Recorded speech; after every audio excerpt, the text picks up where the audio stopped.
In this video, we will discuss about problems on transmission lines.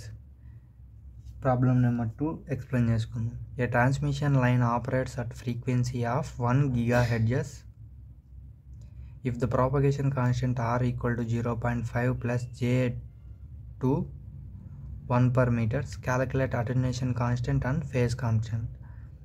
మనకు attenuation constant alpha అలానే phase constant beta అనేది find out చేయమన్నాడు. మనకేమి ఇచ్చిండు క్వశ్చన్లో alpha equal to 0. Gamma equal to 0.5 plus J2 1/m², 1 per meter. ఇప్పుడు మనకు నార్మల్గా ఫార్ములా ఏంది, propagation constant equal to P equal to gamma equal to alpha plus J beta.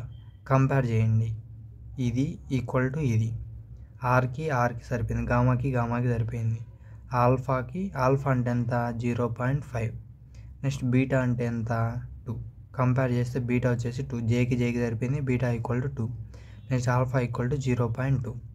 ఇది మనకు ఆన్సర్ అనమాట. వాడేం ఫైండ్ అవుట్ చేయమన్నాడు, సింపుల్గా ఇది ఇచ్చినాడు, ప్రాపగేషన్ కాన్స్టెంట్ ఇచ్చిండు 0.5 ప్లస్ J2 1 per meter ఇచ్చిండు.